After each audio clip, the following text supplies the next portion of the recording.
Every 400 years, after endless days hiding in a secluded forest, observing our city from his digital throne, the man, the myth, the legend, and owner of What's Up Tucson steps out into the light to answer your questions. Oh my goodness. All right, guys, with 65,000 followers and counting, What's Up Tucson was just voted the best Twitter account, and for a good reason. It is where most of us get our information on everything from traffic accidents, lost dogs, to what events are going on in town. So I decided to sit down with, as that just said, the man, the myth, the legend, the man behind the Twitter account, to see what goes into running this. So here he is, Mr. Ken Carr. A lot of drinking. Done. Interview is done. Yeah, you know what? Big box of wine and lighting a candle and poof. Box of wine. Okay, classy. Yes, very classy. But no, I think this is interesting because when I first moved to Tucson, we would be out and about together and people would say, oh, are you the guy? Are you the What's Up Tucson guy? People know you're the guy behind it. Twitter was a fascinating thing for me. I used to work in radio. Yeah. And, so I always have been interested in information. Yeah. And now social media has come along. So I tried MySpace first. And then we got into Facebook. And then Twitter came along. And I was like, oh, this is going to be the thing. The thing. So I signed up for my own account at Ken Carr. Right. And shameless plug. Yeah, but I was I would tweet because I worked afternoon drive on 106.3 back then. Is that I would tweet car accidents and hey, I see a fire in the distance, and I would ask the K-Gun newsroom downstairs from us, hey, what is the fire? And I would tweet that information. Then I got a tweet one day from a woman named Lisa who now lives in Monterey, California, right. And she said, hey, would you be interested in having this Twitter account? Now, this is right at the time when Twitter's really starting to get exciting. A+K, Ashton Kutcher's Twitter, and also CNN BRK, which is now owned by CNN. It wasn't at the time. We're on the race to be the first account to have 1 million. This tells you this is like 2009. I was gonna say, what year was it? 2009. And it was really starting to get popular. And she said, I'm moving, and I thought this account, I started it, has about 1,000 followers at the time. I thought I should stay in Tucson. I thought, well, what am I gonna do with this thing? Yeah. So I kind of diverted the information I've been putting on at Ken Carr onto at What's Up Tucson. Yeah. And again, that was in 2009. And as time has gone on, it has continued to grow. It took me about almost 5 years to get to the first 10,000 followers.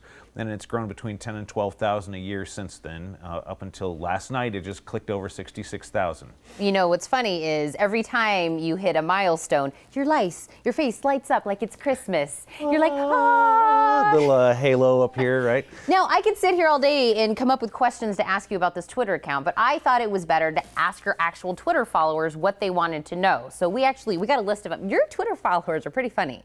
They are very clever. One of the things that is, as time has gone on, that has happened with this Twitter account is that there's a certain level of crowdsourcing that goes with this. Yeah. So people will, let's say they're at Broadway and Colburn and a car accident happens in front of them. If they're sitting at the light, they'll snap a picture and they'll tweet it to me, and I disseminate the information. Well, this is actually the first question. At Starlight AZ says, how do you manage all night long? I asked about a police helicopter late at one night, and you still helped me out.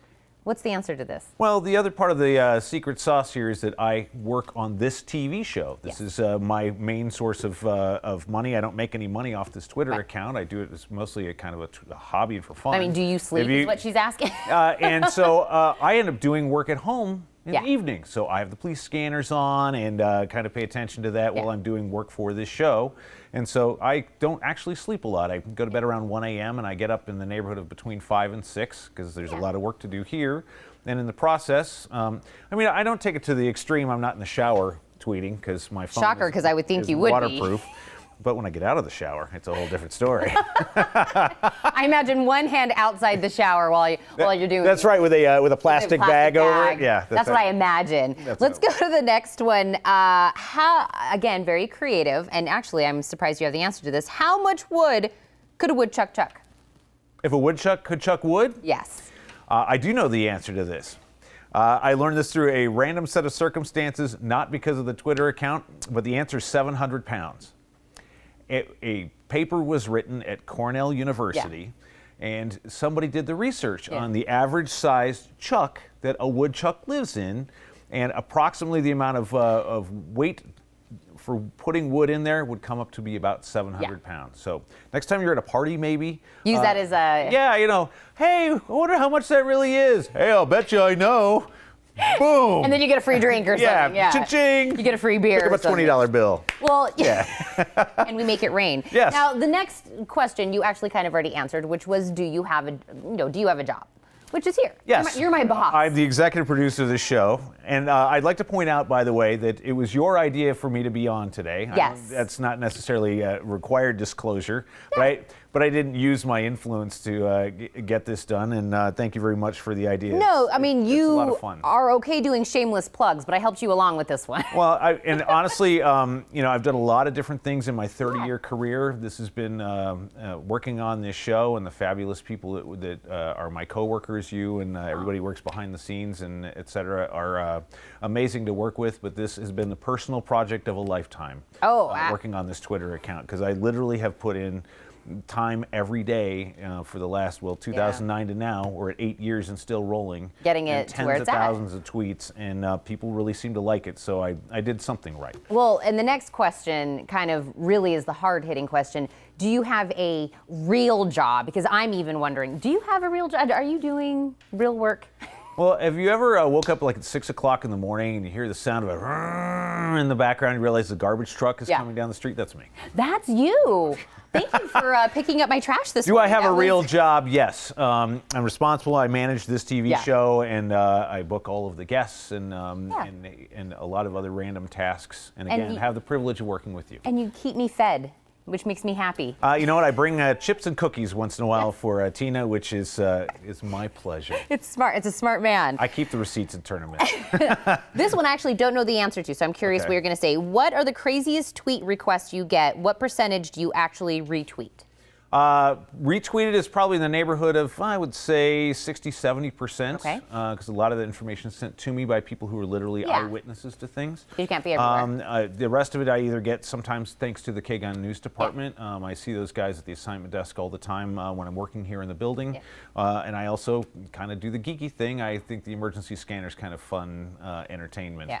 Well, what's the craziest thing? Craziest thing was probably, and this is actually gave me one of the biggest surges of followers I ever had, is that they had U of A has some housing off-campus housing right near where now Brother John's Barbecue is on Stone, and they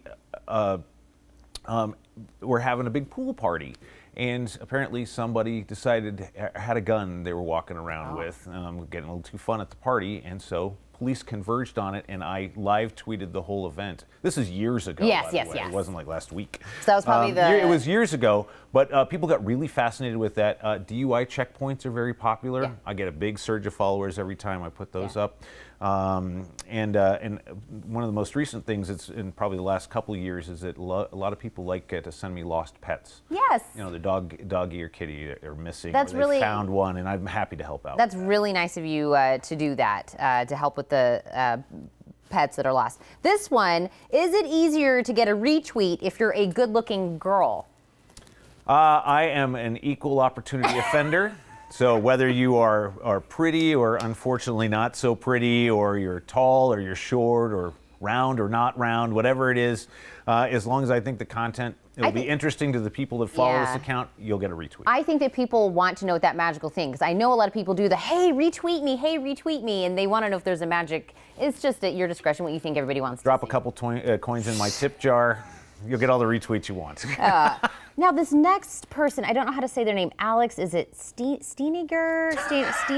You mean the Alex that works here? Oh, had Alex a question? Steiniger. Oh, let's see it. Come on, bring it up. How'd you come up with such a good idea? Now, this is actually a running joke in our office. I'll explain this, and the short version is that there are moments at my job where I suddenly realize I'm the person that has that is approaching a problem from the most practical standpoint. And so I have joked that I am the smartest person in the room. So the reason I came up with a good idea is because Well, gosh darn it, I'm the smartest person in the room.